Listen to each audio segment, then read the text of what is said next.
Gangguan kecemasan sosial ini kita ditandai dengan adanya kecemasan, itu ya, kecemasan terhadap situasi berada dalam situasi sosial di mana Sebagai manusia, lumrah banget buat kita ngerasa cemas. Ketika kita ngerasa cemas, pasti kita juga ngerasa takut, panik, dan juga tegang. Ini biasanya terjadi ketika kita dihadapkan ke beberapa situasi tertentu yang membuat kita ngerasa tertekan atau terancam.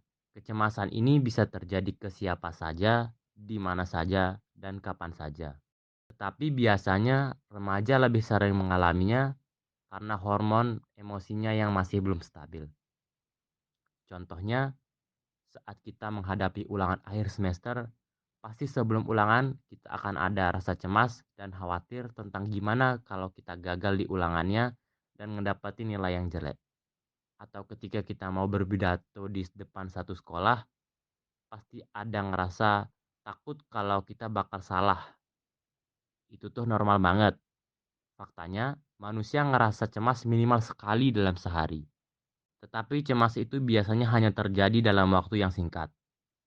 Kalau orang yang sering cemas dan terus-terusan ngerasa cemas, berarti dia punya gangguan kecemasan akut yang harus segera ditangani. Gangguan kecemasan akut ini biasanya karena faktor genetik, mental yang gak seimbang, stres berlebihan, dan faktor trauma masa lalu. Tapi apa sih yang sebenarnya terjadi di tubuh kita saat kita ngerasa cemas? Gangguan kecemasan ini disebabkan karena adanya masalah pada fungsi otak yang mengatur rasa takut dan emosi. Saat kita ngerasa cemas, otak kita bakal mengeluarkan hormon kortisol dan hormon adrenalin dalam jumlah yang banyak. Kortisol dan adrenalin adalah hormon yang berguna untuk otak agar tetap siaga dalam menghadapi sesuatu. Contohnya, pas kita mau berbicara di depan umum. Otak kita akan terus siaga untuk semua kemungkinan yang akan terjadi dan membuat kita tidak lengah.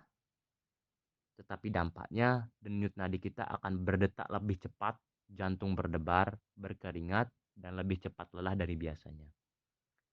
Yang paling bahaya adalah ketika kita sering merasa cemas dalam waktu yang lama dan memiliki gangguan kecemasan akut.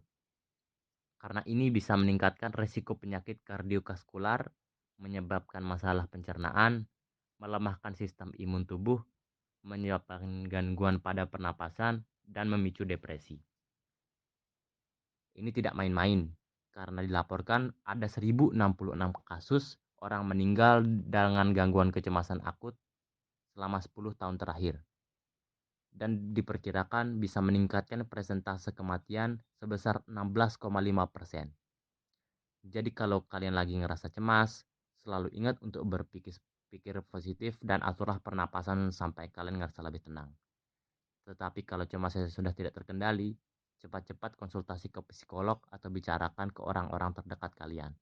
Siapa tahu mereka bisa membantu kalian dan tidak mengakibatkan masalah-masalah yang lebih parah nantinya.